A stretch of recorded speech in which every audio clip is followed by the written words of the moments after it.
अस्सलाम वालेकुम नाजरीन, प्रोग्राम निज़ाम पाकिस्तान के साथ मैं हूं आपका मेज़बान शहराज खान।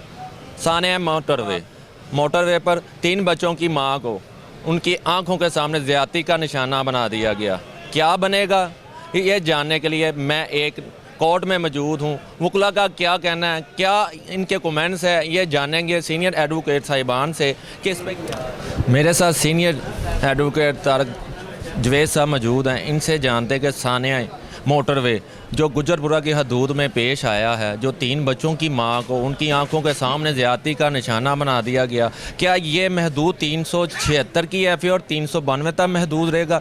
क्या ट्रायल कब तक चलता है? क्या इसके खिलाफ सख्त से सख्त एक्शन होना चाहिए? ये जानते हैं सीनियर एडवोकेट तारक साहब से। जी अस्सलाम वालेकुम। भाई वालेकुम जी। भाई ये जो सानिया है ये इंतहाई शर्मनाक सानिया है। इसकी अगर कोई और मुल्क होता तो उस मुल्क का उस सूबे का वज़ीर आला इस्तीफ़ा दे के घर चला गया होता। ये इतने बेशर्म लोग हैं कि उन पे अभी तक बेशुमार लोग सवालात उठा रहे हैं। इनमें कई हुकूमती अहलकार, कई और तबसरनगार पूछते हैं कि अगर उसके पास पेट्रोल कम था तो वो उसके ऊपर चढ़ी क्यों, उसने किसको फ़ोन किया, उसने फ़लाँ किया। भाई बात एक वाक़या है, एक वाक़या हो गया है, इतना शर्मनाक वाक़या है। 3 बच्चों के सामने गैंग रेप हुआ है। ये टेररिस्ट कोड का केस बनता है। अगर गैंग रेप होता है तो उसके बच्चों को उनकी सारी शख्सियत हमेशा के लिए डैमेज हो गई। वो अगर 50 साल, 60 साल, 70 साल भी ज़िंदा रहेंगे तो ये सानिया जो है हर वक्त उनकी आँखों के सामने होगा, जो उनकी पूरी शख्सियत को तबाह बर्बाद करके रख देगा। ये सिर्फ एक औरत के साथ रेप नहीं है, ये पूरी पाकिस्तान की औरतों को उन्होंने अलर्ट कर दिया है, पाकिस्तान के लोगों को अलर्ट कर दिया है कि ये इतने दरिंदे, इतने वाहियात लोग इस मुल्क में मौजूद हैं। ये कोई भी गैर इंसानी काम कर सकते हैं।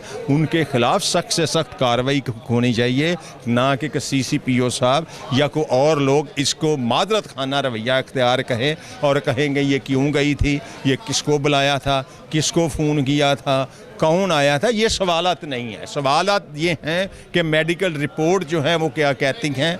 मेडिकल रिपोर्ट जो है उसके बयान के साथ इन लाइन हैं। बात सामने आ चुकी है कि उनके साथ गैंग रेप हुआ है, लोगों ने किया है। ये सवाल नहीं है कि पेट्रोल कम था तो वो गई क्यों। भाई बाद कुछ सुई उसकी गेज ख़राब हो जाती है, बाद ओवरलुक हो जाता है तो ये पेट्रोल ख़त्म हो सकता है।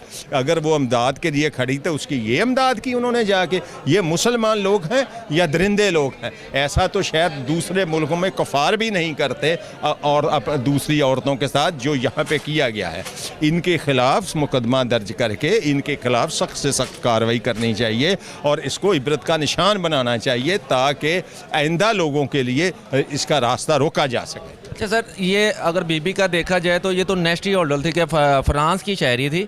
अगर वो पाकिस्तान में है, उसका कहना है कि मैं अपने बच्चों को इस्लामी स्टडी सिखाने के लिए पाकिस्तान आई थी। और उसके साथ ये सानिया कि हमारा जो पैगाम बाहर के मुल्कों को गया वो कैसा शर्मनाक। भाई जो बाहर के मुल्कों को पैगाम गया है, ये वाक़या तो वहाँ भी नहीं होते। जहाँ कहीं दुनिया में ऐसा वाक़या हो तो वहाँ का तो वज़ीर आज़म इस्तीफ़ा दे के घर को चले जाता है, सारी गवर्नमेंट अलर्ट हो जाती है, वो मिनट नहीं चलता तो वो मुलज़म गिरफ्तार हो जाते हैं। अभी तक ये आप वज़ीर कानून का बयान बने, ये ऐसा अंधा वाक़या है। इस किस्म के बयान देने से ये वाक़ई मामलात नहीं चलते। मामलात ये हैं कि ये रिस्पॉन्सिबल हैं। ये जो रिस्पॉन्सिबल हैं या तो उनको इस्तीफ़ा दे के घर चला जाना चाहिए या मुलज़म पकड़ कर 24 घंटे के अंदर अंदर उन्हें कैफ़रे करदार तक पहुँचाना चाहिए। उनके खिलाफ मुकदमा दर्ज करके गिरफ्तारी डाल के अदालत में पेश करना चाहिए ताकि अदालतों में तो वो ट्रायल चलेगा, वो बरी हो जाएंगे। देखें, अदालतों ये ट्रायल से ही होगा। अगर आप कहते हैं कि ये अदालतों से मावरा को काम हो तो मैं उसके हक़ में नहीं हूँ। मैं तो बात है कि इंसाफ के तकाज़े जो हैं, हो सकता है पुलिस जब लोगों को गिरफ़्तार करे तो कई बेगुनाह भी हों। ये इसकी बात की गारंटी क्या है? बात तो ये है कि जिन लोगों को गिरफ़्तार किया उनको प्रूव करना इस्तिगासा का काम है, प्रोसिक्यूशन का काम है। अच्छा सर, ये भी बताइएगा कि ये जो 376 है और 392 की जो दफ़ात लगा दी गई हैं इसके ऊपर, तो इसका ट्रायल कब तक चलता है? देखें भाई, अगर तो हुकूमत इंटरेस्टेड हो तो ये 1 महीने में भी ट्रायल हो सकता है। ये तो कोई अगर प्रोसिक्यूशन अपने गवाह लेके आए तो ये जल्दी से जल्दी केस फारग हो सकता है। ये नहीं है कि 2 साल चलता रहे। सर ये सुनने में आ रहा है, मैं अक्सर सोशल मीडिया पे देखता हूँ किसी बच्ची की तस्वीर को लीक कर दिया गया। इस तरह के जो मामला हैं ये दिन ब दिन बढ़ते जा रहे हैं। इसके ऊपर ये जो तब्दीली सरकार है जिसके दावे हैं कि मैंने रियासत मदीना की कवानीन पाकिस्तान में लाऊंगा, अभी तो मुझे ऐसा कानून देखने में बात ये नहीं है भाई, रियासत मदीना के कवानीन कहाँ से ले आएगा और कहाँ लंडा के नाफज करेगा। बात तो ये है जो मुल्क के अंदर कवानीन हैं उनको आपने देखना है। जो तस्वीरें लीक करते हैं, जो लोगों की वीडियो लगाते हैं, उनके लिए उन्होंने नया ला बना दिया है। उसके लिए साइबर क्राइम है, दूसरे क्राइम हैं, उसके लिए FIA को उन्होंने इख्तियार दे दिया है। अगर कोई इस किस्म का मुलज़म है तो उसको कानून के मुताबिक वहाँ कार्रवाई की जाए। अब लोगों का रसाई करने का काम है ना, लोग वहाँ दरख्वास्त दें, पर्चा करवाएं, सारे मामले हो जाए।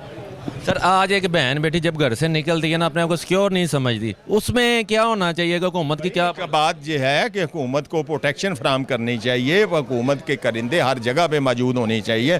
जैसे वो रिंगर हो, उसका कोई वाली वारिस ही नहीं मोटरवे का, भाई ना को पुलिस तैनात है। आज अखबार में छपा है कि उन्होंने पंजाब पुलिस को इख्तियार दे दिया कि उसको दे। भाई पहले क्यों नहीं दिया? अगर 250 बंदे वहाँ पे लगा दिए एक औरत की वजह, अगर यही इकदाम हम पहले कुछ अर्सा पहले कर ये हमेशा ही जब कोई मोटरवे बनती है उसी वक्त तैनात कर दी जाती है, खोलने से पहले ही उसकी हेल्पलाइन दे दी जाती है कि अगर ज़रूरत पड़े तो इस हेल्पलाइन पे। हेल्पलाइन से बात याद आई कि उस VP ने भी उस हेल्पलाइन पे फ़ोन किया, जिसे रिस्पांस ये मिला ये एरिया हम में नहीं आता। भाई ये बात कह देने से बात ख़त्म नहीं होती।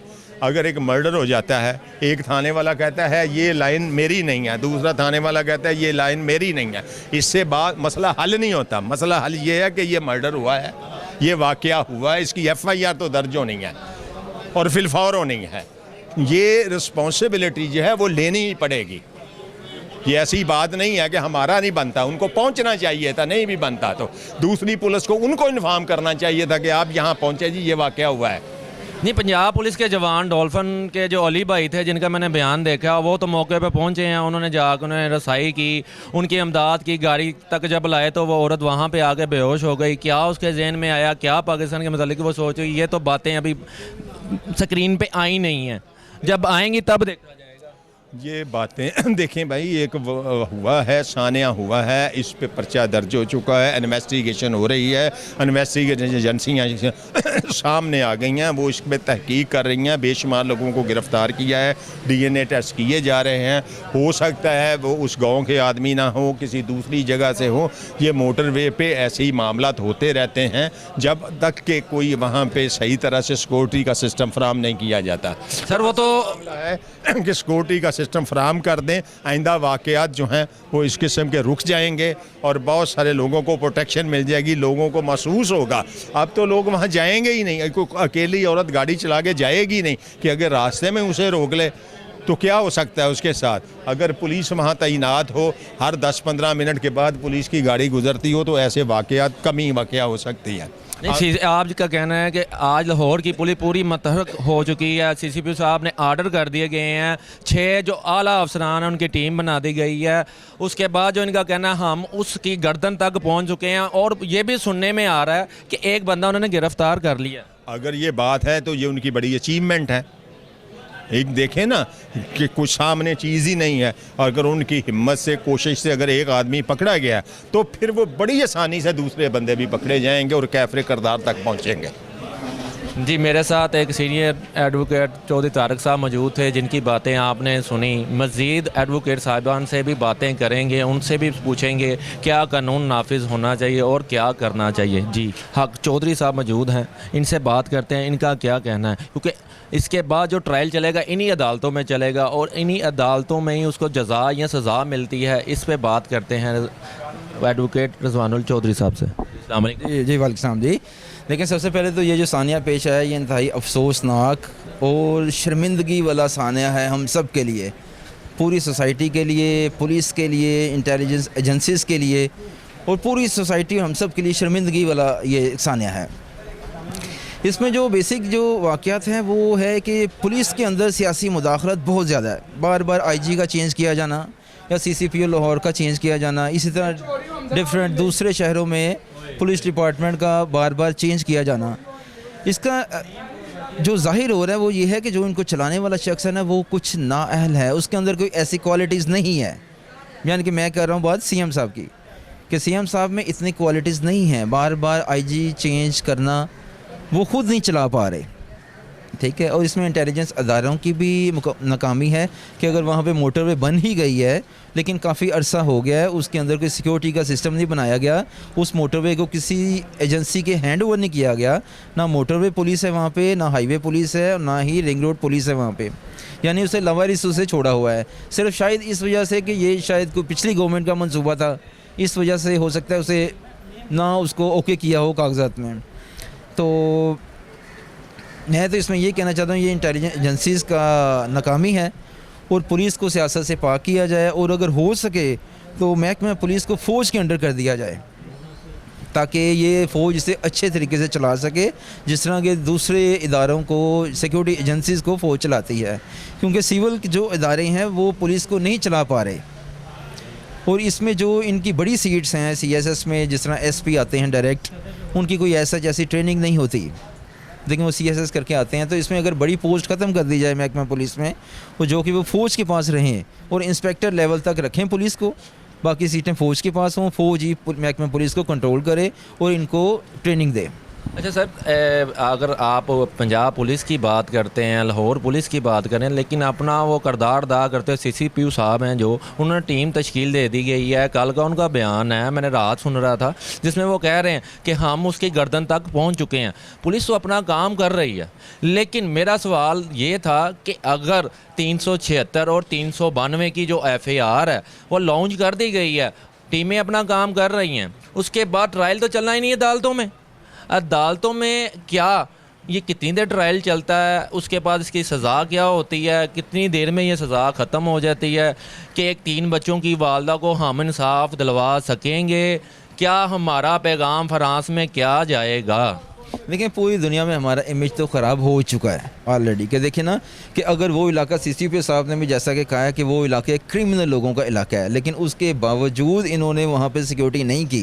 जो चाइना स्कीम है या करोल घाटी है या गुजरपुरे का क्रिमिनल, तो आपको बताता चलूँ कि 250 के करीब बंदों को उन्होंने तैनात कर दिया है जो गश्त करेंगी गाड़ियाँ। ये कल का वाक़या जो हुआ था, जो परसों में वाक़या हुआ, कल की टीमें वहाँ पर लगा दी गई हैं। उसकी बाबत नुकसान तो हो गया ना, नुकसान होने के बाद तानियात किया ना भाई। 2 साल से सड़क बने हुई है, पहले तो नहीं किया। इसका मतलब क्या था कि नाहली थी इनकी। ये वेट करते हैं कोई सानिया हो जाए तो फिर कोई काम करें। सर ये जो 376 की FAR जो उन्होंने लॉन्च की, जिसमें उन्होंने 392 जो डकैती को कहा जाता है, 376 जो ये ज़्यादती का निशाना बनाने वाली औरत पे हो जाए, इसका ट्रायल कब तक चलता है? देखिए ट्रायल तो इसका लंबा चलता है डेफिनेटली, कोई 3-4 साल तो मामूली लग जाते हैं जब तक स्पेशल हदायत ना आए chief justice Lahore high court की जानिब से, जिस तरह ज़ैनब कत्ल केस में आई थी कि इसे जल्द अज जल्द ख़त्म कर दिया जाए। अगर इसमें स्पेशल कोई हदायत आएंगे सेक्शन हाई कोर्ट की जानिब से तो ही ये जल्दी ख़त्म होगा। जी, आपका कहना है कि chief justice of Pakistan supreme court से अगर कोई ऐसा लॉ एंड आर्डर आ जाता है, अगर आ जाना चाहिए, क्योंकि आज मुल्क पाकिस्तान के हर वो छोटा बच्चा हो, वो एक माँ हो और एक बेटी हो, वो इंसाफ दिलवाने के लिए एक सोशल मीडिया हो या एक मीडिया हो, वो इंसाफ दिलवाना चाहती हैं कि एक आवाज़ बुलंद कर रही हैं, क्योंकि जब का ये सानिया हुआ है। डेफिनेटली इसमें इंसाफ होना चाहिए और इंसाफ जल्द अज जल्द होना चाहिए। अगर ये इंसाफ होगा तो आने वाले वक्त में शायद हम कंफर्म तो नहीं किया, शायद कम हो सके। क्योंकि आज एक बहन बेटी घर से जब निकलती है कॉलेज स्कूल के लिए, वो गैर महफूज है, वो अपने भाई को मुहाफ़िज़ समझती है। जब वो मुहाफ़िज़ उसे एक अकेडमी में छोड़ के आ जाता है या स्कूल में छोड़ के आ जाता है, या आपने अक्सर सुना होगा फेसबुक या कोई और ऐसी सोशल मीडिया साइट हैं जहां से एक बच्ची की तस्वीर को लीक कर दिया जाता है, उसे उसी लड़की को ब्लैकमेल किया जाता है। इस पे भी कोई ऐसा सख्त कानून होना चाहिए। क्या कानून बन चुका है और क्या कानून होना चाहिए? कानून ऑलरेडी इसमें बने हुए हैं, हरासमेंट के कानून बने हुए हैं, लेकिन उनको ज़ाहिर है इम्प्लीमेंटेशन तो महकमा पुलिस ने या FIA ने करवाना होता है ना। अगर वो लोग दिलचस्पी नहीं लेते तो कवानीन पे अमल दरामद नहीं होता। जिस तरह CCP साहब ने कल कहा है कि वो निकली क्यों, रात को निकली क्यों, उन्होंने कहा ये नहीं कहा कि हमारी लैक ऑफ सिक्योरिटी थी कि हम उस क्रिमिनल एरिया में पुलिस हमने तानियात नहीं की, ये नहीं कहते वो लोग। 2 साल से तानियात नहीं थी, लेकिन वो कहते हैं निकली क्यों। यानी कि पुलिस रवैये में तब्दीली की ज़रूरत है कि वो लोग काम करें और अपना मुल्क समझ के काम करें। उन्होंने जब तरजीद की अपने बयान की, उसने मैं बोलने सिद्दीकी साहब का कहना था कि मेरा कहना कतन ये नहीं था कि वो निकली क्यों। मेरा कहना था कि अगर बंदा घर से जब निकलता है अपना फ्यूल टैंक को चेक करता है, अपनी गाड़ी में देखता है, क्योंकि उसमें एक गेज लगी हुई है, अगर वो चेक करने के बाद निकला, शायद ये सानिया ना होता, ये नाअहली या अहली, ये तो बाद की बातें हैं कि बंदा पकड़ा जाता है। कहाँ तक ये काम चलता है ये तो अभी सोचने वाली और देखने, क्योंकि पुलिस महकमा पुलिस के जवानों का कहना है, जो मौके पर वो वार्डन भाई जो डॉल्फिन वाले अली भाई पहुंचे, उन्होंने बताया कि जब मैं वहाँ पे पहुंचा तो वहाँ पे हालात कुछ इस तरीके के थे कि औरत का कहना, क्योंकि औरत भी अब इस टाइम स्क्रीन पे नज़र नहीं आ रही, ना किसी मीडिया पे, खाली एक FIR हम लेके घूम रहे हैं और उस बंदे को ढूंढना शुरू कर दिया कि ये बंदों ने किया गया। आज 24 बंदे पकड़े गए हैं और जो अजराए से खबरें आ रही हैं कि एक बंदे को उन्होंने पकड़ भी लिया। जब मुजरिम अब दूसरे को पकड़ने की कोशिश की है, अगर पंजाब पुलिस की एक बहुत मेहनत का काम है कि अगर वो काम कर, इसके बाद ये अदालतों में जो रूल होना चाहिए इसके मतलब भी आप कुछ बताएँ। देखें अगर पुलिस अपना केस अच्छा तैयार करती है तो डेफिनेटली जैसे ज़ैनब कत्ल केस में उसको सज़ाए मौत हुई है, इस तरह बाकी जो केसेस हैं उनमें भी सज़ा होती है। लेकिन अगर पुलिस दयानतदारी से काम करे तो सर इसमें कितनी सज़ा होती है? अगर कोई किसी पे साबित हो जाता है, मेडिकल की रिपोर्ट आ गई, वो बंदा डेफिनेट यही है, उसके बाद इसकी सज़ा कितनी है? कम अज़ कम इसे उम्र कैद होगी, कम अज़ कम। और ये जो 392 की जो डकैती है, इसमें भी कोई सज़ा का कोई जज़ा का कोई है कि खाली इसका भी ट्रायल चलता है, तो जब बरामदगी हो जाए उसके बाद उसको ज़मानत उसमें मिल सकती है? 392 में तो आम नॉर्मली तौर पर ज़मानत हो जाती है और जल्दी हो जाती है। आपका कहने का मतलब 376 जो FIR है इसमें कम से कम उम्र कैद हो सकती है। लेकिन हमारी हुकूमत पाकिस्तान जिस पे हर बंदे की उम्मीदें लगी हुई हैं कि टोटल जो यहाँ के रहने वाले, जिसमें एक मैं भी एक पाकिस्तानी हूँ, मैं भी चाहता हूँ कि इसके ऊपर एक कड़ी से कड़ी सज़ा होनी चाहिए, क्योंकि आप भी एक पाकिस्तानी हैं। उस हवाले से आप क्या कहते हैं? मैं तो ये कहता हूँ इसमें सख्त कवानीन होने चाहिए और उस पर अमल दरामद करने के लिए स्पेशल पुलिस की ट्रेनिंग होनी चाहिए। इस केस को हल करने के लिए, इन केसेस को तैयार करने के लिए, इनके चलान तैयार करने के लिए जो तफ्तीशी अफसरान हैं वो पढ़े लिखे होने चाहिए। लेकिन नॉर्मली तौर पे पढ़े लिखे नहीं तफ्तीशी अफसरान, बहुत से तफ्तीशी अफसरान हैं जो इंग्लिश पढ़ ही नहीं सकते और हमारा कानून सारा इंग्लिश में ही होता है। जी, मेरे साथ एक सीनियर एडवोकेट मौजूद थे जिन्होंने अपने बहुत सी कीमती बातें बताईं। मज़ीद भी जानते हैं एडवोकेट से उनका क्या कहना है, क्योंकि एक एडवोकेट या एक एंकर होने के अलावा भी हम एक इंसान हैं और पाकिस्तानी हैं। जी, मुद्दा वही कि सानिया रिंग रोड के साथ मोटरवे पर जो सानिया 3 बच्चों की मां को आंखों के सामने ज़्यादती का निशाना बना दिया गया। मेरे साथ रियाज शाकिर साहब मौजूद हैं, एडवोकेट हैं कैंट के, इनसे भी जानते हैं इनका क्या कहना है। जी अस्सलाम वालेकुम। जी वालेकुम सलाम। क्या सर, आपने आजकल का जो आपने वाक़या सुना होगा कि 3 बच्चों की वालदा को उनकी आंखों के सामने ज़्यादती का निशाना बना दिया गया, उसके पास जो चीज़ें थी, ATM कार्ड थे, वो चूड़ियाँ थीं या वट जो भी उनके पास कैश था वो सारा कुछ छीन लिया गया, वैराने में जाकर ज़्यादती का निशाना बना दिया गया। इस पर क्या कहना? अस्सलाम वालेकुम, बिस्मिल्लाहिर्रहमानिर्रहीम। जनाब, बात ये है कि ये एक इंतहाई अफसोसनाक वाक़या है। इसको जितना भी मजम्मत किया जाए उतना कम है। वकील होने के नाते और एक ये अपना देखने ये सारे मामलात हमारे सामने अक्सर आते रहते हैं। ये अपनी नौइयत का एक अलहदा से वाक़या है और इसमें आम रूटीन में ऐसे वाक़यात जो हैं वो नहीं होते। क्या आ जाता है कि जी ये हो गया मेरे साथ, वो हो गया, और लेकिन मामला तो अंदर से कुछ और निकलते हैं। लेकिन ये अपनी नौइयत का एक अलहदा से जो है वो वाक़या रूनुमा हुआ है, जो कि हमारे माशरे के लिए इंतहाई अफसोसनाक है। इसमें मैं ये गुजारिश करना चाहूँगा कि सबसे पहले तो जिस जगह पे ये वक़ूआ हुआ है गुजरपुरे का वो इलाका है, और गुजरपुरे के इलाके में क्योंकि ये कैंट से रिलेटेड है, थाना इसका गुजरपुरा कैंट में लगता है, कैंट कचहरी में लगता है, और हम इधर ही रहते हैं, इधर ही प्रैक्टिस करते हैं। तो ये सबसे ज़्यादा जो है ना क्राइम सीन जो है ना यहाँ पे क्रिएट होते हैं, यानी कि सबसे क्रिमिनल लोगों का ये इलाका है। कुछ लोग इसमें रहते हैं, लोग काफ़ी अच्छे यानी कि शरीफ लोग भी रहते हैं, लेकिन ज़्यादातर इसकी जो क्राइम की शरह है ना वो ज़्यादा है। या डकैतियाँ ज़्यादा होती हैं, चोरियाँ ज़्यादा होती हैं, आप FIR उठा के देख लें। इसके बावजूद उस इलाके को इस तरह कंट्रोल करना कि भी नहीं पता चल रहा या कैसे नहीं पता चल रहा, वो मैं नहीं समझता कि पुलिस को उसका पता नहीं है। पुलिस को उसका सारा पता है, और उसके बाद जो है वो इसको आगे तक जा चुके हैं ये जहाँ तक मेरी अपनी ऑब्जर्वेशन, जहाँ तक मुझे लगता है। और मज़ीद उससे कुछ उगलवाने के लिए जो बाज़ दफ़ा होता है जी मीडिया पे, और जो है वो नहीं आना चाह रहे या कुछ इस वजह से कुछ जो है वो वाक़यात को थोड़ा सा। जी मैं आपको बताता चलूँ, वो जो औरत थी वो फ़्रांस की नेशनलिटी होल्डर थी, कि वहाँ की वो रहने वाली थी। उसके ख्वाब ये थे कि मैं पाकिस्तान जब जाऊँगी ना अपने बच्चों को दीनी तालीम दिलवाऊँगी। हो सकता है इसकी वजह से वो इसको ओपन ना करना चाह रहे हों, क्योंकि नेशनलिटी का बड़ा अफेक्ट है। आपकी बात ठीक है, मैं आपको बताता चलूँ, मैंने आपको अभी जिक्र किया थोड़ी देर पहले कि पुलिस इतनी भी हमारी जो है ना वो गरी गुजरी नहीं है। पुलिस जो है वो अपना काम बड़े अच्छे से तरीके से करती है और कर भी रही है, हमारा रोज़ का काम है ये। और ये कुछ मामला तो हुकूमत के हो सकते हैं, कॉन्फिडेंशियल मामला होते हैं, उसकी वजह से कुछ शायद जो है वो रखा जाता है पसे पर्दा। बाकी जो है ये हमारे जो एक मुआशरा है उसमें कुछ तालीम की कमी की होने की वजह से ये मामला बहुत ज़्यादा हो रहे हैं, और कुछ शऊर जो है वो हम अपने जो बच्चों को नहीं दे पा रहे आगे, ताकि वो माशरे में एक अच्छे इंसान बन के उभरें। तो इन चीज़ों से जो है ना ये बड़ा मामला माशरा डिस्टर्ब हो जाता है। और ये जो लोग होते हैं इनका एक ख़ास माइंड सेट होता है कि ये बड़े जो है ना आप कह सकते हैं कि ये क्रिमिनल माइंडेड जो लोग होते हैं ना, इनकी एक साइकी होती है। इनका काम सिर्फ ये होता है कि हमने ये करना है और ये खाना है, हमने काम ज़िंदगी में कोई नहीं करना। और उस इलाके में, जिस इलाके में ये हुआ है, और ख़ुसूसी वो उस इलाके में तो क्राइम रेट बहुत ज़्यादा है। और जब भी वो मोटरवे बनी है, हमारी ये होनी चाहिए थी प्रायोरिटी कि जब वो एक मंसूबा बना है, एक मंसूबे को हमने चलाने के लिए हमने अल्लाह के वास्ते छोड़ दिया उसको, उसके ऊपर कोई सिक्योरिटी नहीं लगाई गई। वो तो टोल टैक्स वो लेते हैं सिक्योरिटी के अदारों ने। कल का दावा है कि हमने वहाँ पे 250 एहलकार तैनात कर रही हैं जो वक्तन फ़वक्तन वहाँ पे गश्त करते रहे। लेकिन वाक़या होने के बाद जी आपकी यही तो बात मैं ऑन कर रहा हूँ कि ये वाक़या होने के बाद करने का क्या फ़ायदा।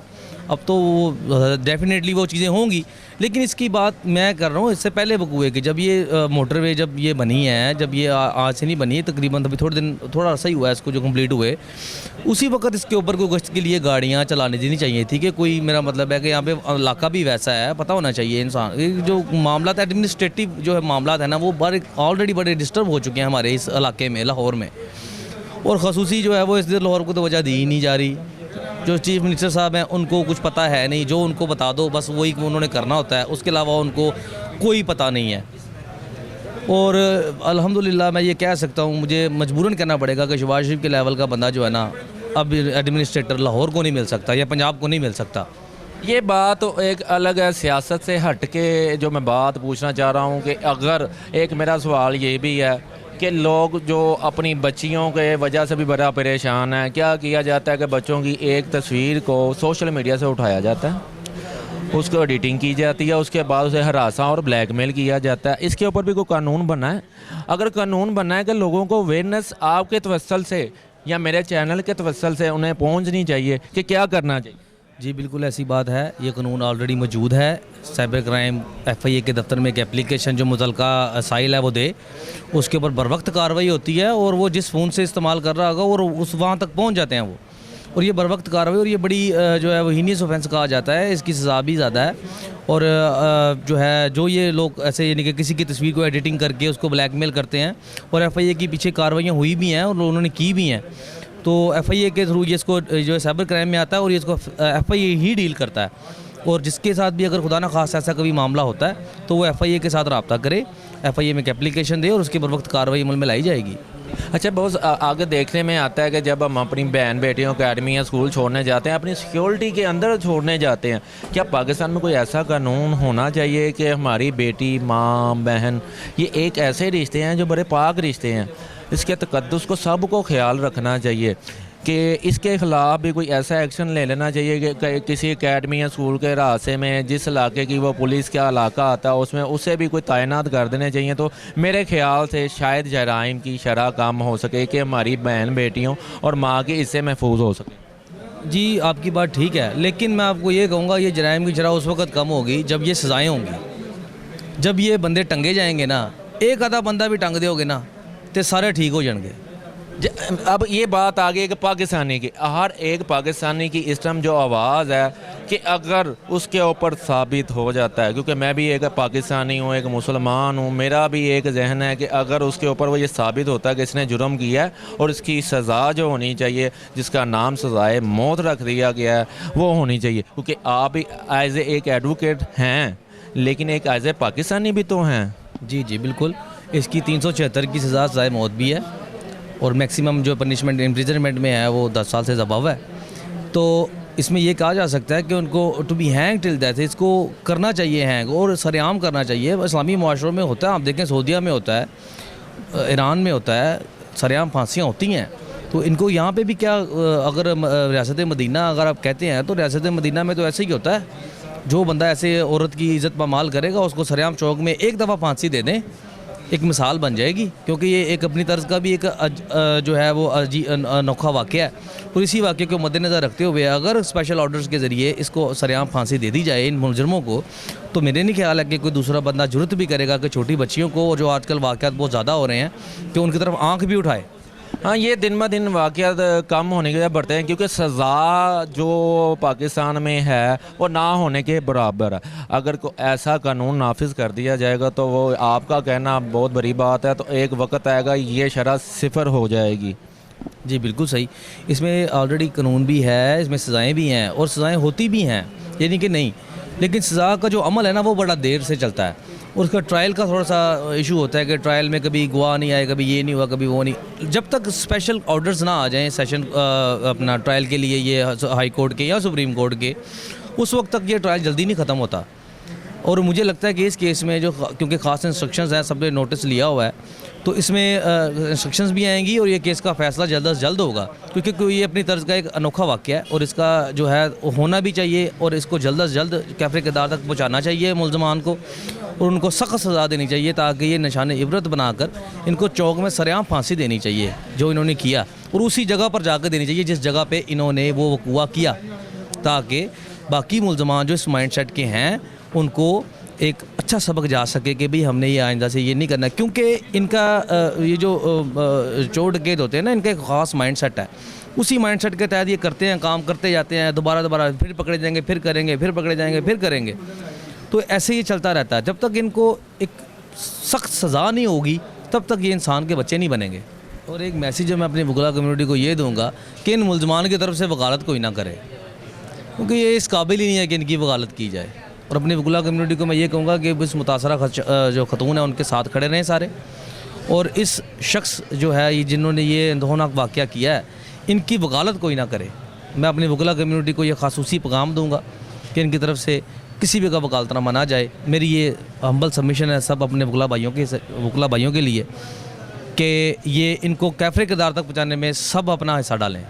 बहुत शुक्रिया जी। मेरे साथ आपने बातें सुनी सीनियर एडवोकेट साहिबान की, जिनका अभी यही कहना है कि इसके ऊपर सख्त से सख्त सज़ा होनी चाहिए। सख्त से सख्त सज़ा हुकूमत पाकिस्तान दे सकती है। अगर नई शिक बना दी जाए तो मेरे ख्याल से वो दिन दूर नहीं है कि ये रेशो सिफर चल जाएगी। अगर आपके साथ भी कोई हुआ है ऐसा वाक़या, हमारी स्क्रीन पे चल रहे हैं नंबर और हमारी चल रही है वेबसाइट, आप उस पर हमसे रब्ता कर सकते हैं और हमें बता सकते हैं, हम बनेंगे आपकी आवाज़। और देखते रहिए वक्त न्यूज़। मुझे दीजिए इजाज़त, अल्लाह हाफ़िज़।